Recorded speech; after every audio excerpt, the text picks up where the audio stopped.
Hello, Celtic supporters. Gather round because we've got a lot to unpack today, and I'm not holding back. Right, so let's start with the reality of where we are as a club just now. We've opened this transfer window with a sense of hope, a sense that maybe things could improve, that we could add real quality to the squad and actually challenge for the league. But when you step back and look at the way business is being conducted, it's hard to not feel a bit despairing. It's not just a case of being cautious or waiting for the right opportunities. It feels like we're sleepwalking, or no, it's worse than sleepwalking, charging headlong into chaos. Last January, last summer, there were warning signs, delays, half-baked deals, moments where patience might have been a virtue, but the result was still underwhelming. Now, fast forward to the present, and it seems we've gone beyond caution. We're in freefall. Teams like Hearts and Rangers aren't going to hand anything over. They're focused, they're improving, they're investing in players who can make a difference. While we seem content to make up the numbers, to patch holes rather than upgrade, and it's worrying, it really is. Saturday's game offered a glimmer of hope. We looked better. There was a great atmosphere. Martin NEILL, back in charge, brought a lift to the squad, and for a moment it felt like maybe things could turn around. But football doesn't wait for optimism.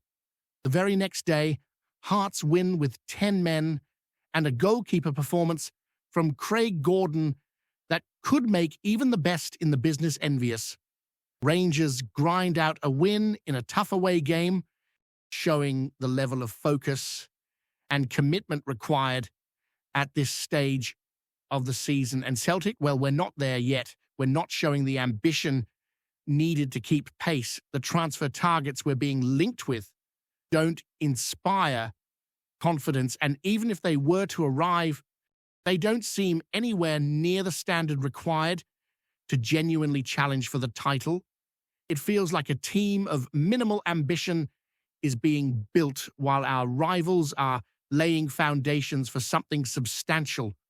There's no halfway point anymore. The clock is ticking and the window is closing, and the sense that we're just running through the motions is growing stronger by the day. Take the Jocelyn Tabby situation as a prime example of this worrying trend. A transfer that had Celtic fans on edge for all the wrong reasons has now collapsed, reportedly due to a failed medical. Forget the political controversies, forget the media chatter. The issue is straightforward. The player wasn't fit, the deal was ill-conceived, and Celtic once again are left looking foolish. Here's a player who required surgery, whose medical flagged serious concerns, and yet we pursued the deal as if it was guaranteed to work out. It's the sort of misstep that leaves supporters scratching their heads, wondering who is making these decisions and why. The collapse of the Tabby deal is more than just a single failed transfer. It's symptomatic of a deeper issue within the club, a lack of due diligence, a lack of clarity over criteria for signings, and a tendency to gamble on players whose risk far outweighs the potential reward. It's maddening because the window is short, the need is real, and yet the strategy seems scattergun, lacking coherence and foresight. Following that disappointment, Celtic were quick to explore alternatives, and what a display of desperation that feels like. Ignacio Lintana, a Brazilian winger, currently out of favor at RB Bragantino, is reportedly being considered as a loan option with a view to purchase. A player struggling to make an impact at his own club, a player whose record doesn't exactly scream match winner, and yet he's being positioned as a potential solution for Celtic. 23 league appearances last season, 4 goals, 3 assists, a career tally of 23 goals in over 200 games. Compare that to the standards needed for a club aiming to win titles, and it's underwhelming to say the least. And yet this is where we are, seemingly willing to gamble on players who are out of form or have yet to prove themselves at the level required.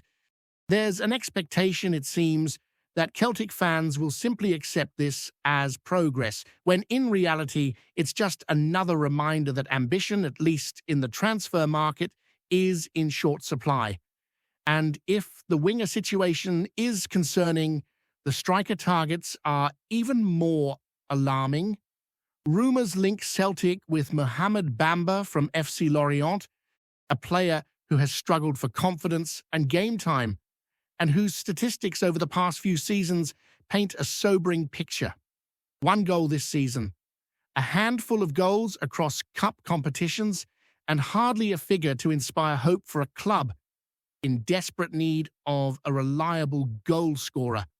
Reports suggest a loan deal with a purchase option, once again highlighting a pattern: Celtic relying on temporary solutions rather than decisive action to strengthen the squad. It's a gamble, pure and simple, and one that history has taught us often fails to deliver.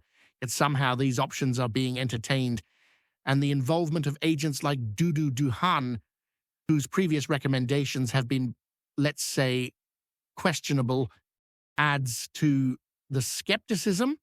Supporters are left to wonder why the same patterns repeat, why experience and caution are seemingly ignored, and why the club continues to gamble on players whose potential upside is uncertain at best. Meanwhile, fans have to watch on as the window closes and the urgency mounts. Other clubs are improving, adding quality, and strengthening their squads in ways that Celtic, with the resources available, could and should be matching. The lack of activity, the reliance on loans and fringe players, the pursuit of targets who barely make the grade at their current clubs, it all compounds into a narrative of frustration. Supporters feel powerless, watching their team drift further behind in a league that demands consistency, ambition, and quality. The questions are mounting. Who is driving the strategy? Who decides which players to pursue?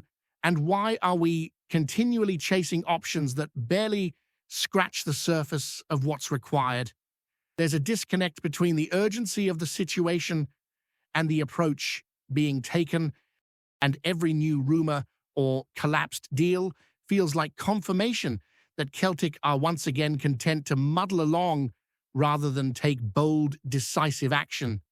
And in the midst of all this, some moves at least attempt to fill gaps without expenditure, like the recall of Stephen Welsh from Motherwell, 6 months on loan, 17 appearances, and now back at Celtic as a centre-back option. It's pragmatic, but it's not transformative. It fills a need, but it doesn't elevate the team in any meaningful way. It's a pattern repeated across the squad, incremental adjustments rather than genuine improvements. The fans want solutions that make a difference, players who will add quality, fire, and leadership, not simply depth. Yet the strategy so far seems committed to the cautious, the incremental, and the underwhelming. Supporters' patience is wearing thin, and every day that passes without meaningful signings deepens a sense of unease about the campaign ahead. So here we are, Celtic fans staring down the transfer window with urgency mounting and little to be optimistic about. The collapse of Tabby's deal, the pursuit of Lintana, the potential loan of Bamba, all of it paints a picture of a club scrambling for solutions while rivals build coherent, ambitious squads. The sense of missed opportunity is palpable. Every week brings new rumours, new links, and new worries that by the time the window shuts, we'll be left with a patchwork team that struggles to compete at the level required. It's frustrating, infuriating even, and it leaves supporters questioning everything from the boardroom to the recruitment strategy. This isn't just about individual transfers, it's about the vision, the ambition, and the willingness to do what it takes to win. And right now, from where we stand, the signs are not encouraging. Picking up where we left off, the striker situation at Celtic is nothing short of alarming, and the way things are shaping up only adds to the frustration. Mohamed Bamba, the latest name being thrown into the mix, epitomizes everything that's gone wrong in this window so far. A player struggling for form, barely scoring, hardly starting, yet somehow being positioned as the potential answer to our goal-scoring woes. One goal this season, a couple more across the past campaigns, and suddenly he's the solution. It's baffling. Celtic have historically prided themselves on players who can rise to the occasion, who can make an immediate impact, but now we're left chasing players who couldn't even force a consistent place at their current clubs. It's not just a transfer, it's a statement of intent, or rather, a lack of it. Fans are asking legitimate questions. Why are we pursuing players who are clearly struggling elsewhere? And why are we not targeting those who can genuinely elevate the team?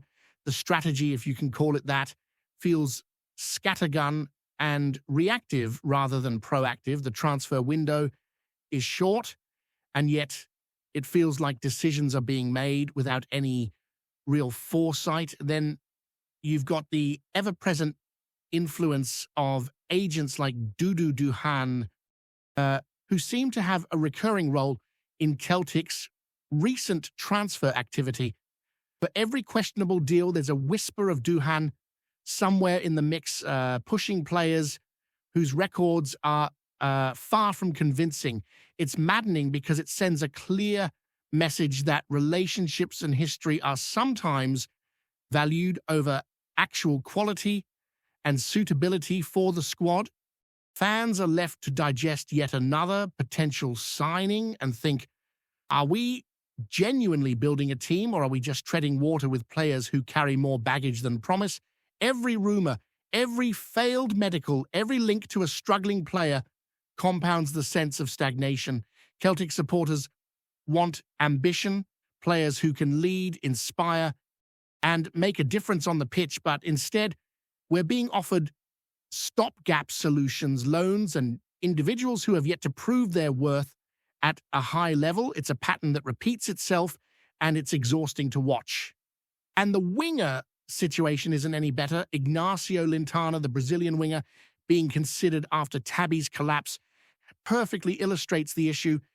Out of favor at his current club, a mediocre record across a career that spans over 200 games, and suddenly he's positioned as a potential key signing. 23 league appearances last campaign, 4 goals, 3 assists, numbers that don't exactly scream title contender. And yet the narrative around Celtic's approach seems to be, if he's available, let's take a punt. The lack of ambition, the reliance on temporary solutions rather than decisive action, it all creates a sense of unease. This isn't just about one player, it's indicative of a wider strategy or lack thereof. While rivals are investing in players who will genuinely improve their squads, Celtic appear content to gamble on the hope that a struggling player might rediscover form. It's not just frustrating, it's alarming when the league is slipping further away with every passing week. The frustrations extend beyond incoming transfers too, even recalling players like Stephen Welsh from Motherwell. While pragmatic feels more like a patch than a proper solution. 17 appearances for Motherwell, some solid performances, and now back at Celtic as a centre-half option. Fine, it fills a gap, but it doesn't transform the team. Depth is being added, yes, but quality, that's still very much lacking. The fans are aware that every point counts, every missed opportunity in the market is a missed chance to challenge rivals properly. Yet, the incremental approach seems the only one on offer, patching, recalling, loaning but not strengthening decisively. Celtic supporters are left hoping against hope that one of these gambles will pay off, but the track record isn't encouraging.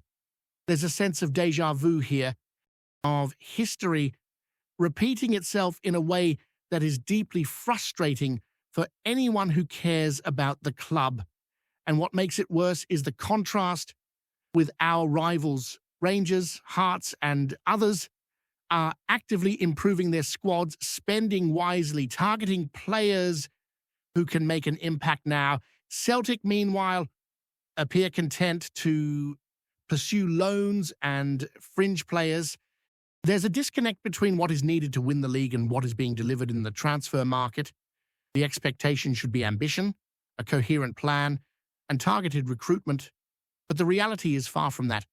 Every day brings new rumors, new potential signings that feel underwhelming, and a growing sense of urgency as the window ticks down. Supporters are watching, concerned, wondering how a club of Celtic's stature can repeatedly settle for players who are struggling elsewhere rather than taking bold action to genuinely improve the squad. Before we proceed, subscribe to our channel and enable notifications to receive all exclusive news about Celtic FC. Don't miss any details about your favorite team. It's extremely important for Celtic FC fans. The words are still echoing around Glasgow, whispered in pubs, shouted on phone-ins, and dissected in dressing rooms.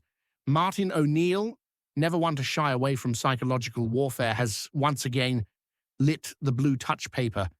According to those close to the Celtic camp, the former Hoops boss has been telling anyone who will listen that he can see the fear in their eyes, adding with a grin that Rangers are ready to pipe-hock, to crumble when the pressure truly arrives. Whether said in jest or with deadly seriousness, the message is clear. Celtic feel bigger, stronger, and mentally superior. Inside Celtic Park, there is a growing belief that this is a moment of dominance, not just on the pitch, but in the head. Sources say the squad has embraced the idea that Rangers are playing with doubt, haunted by expectation and history.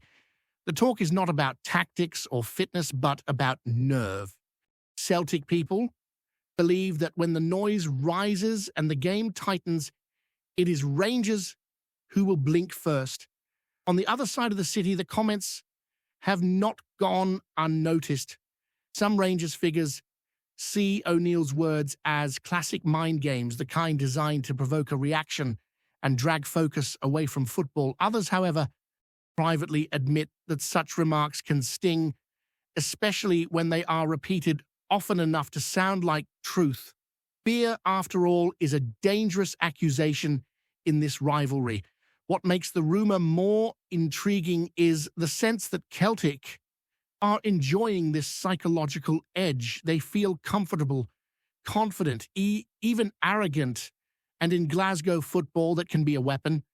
O'Neill's alleged provocation feeds into a wider narrative that Celtic see themselves not just as favourites, but as inevitable. Whether Rangers use this as fuel or whether the words lodge deep remains to be seen. In the old firm world, belief can swing momentum as much as any pass or tackle. For now, the rumour alone is enough to keep the city buzzing, split between those who laugh it off and those who quietly wonder if there is truth behind the bravado. Hello, fan. Don't forget to like and subscribe to the channel, as it means a lot to Celtic FC. Also, share your opinion about the news in the comments below. See you in the next video.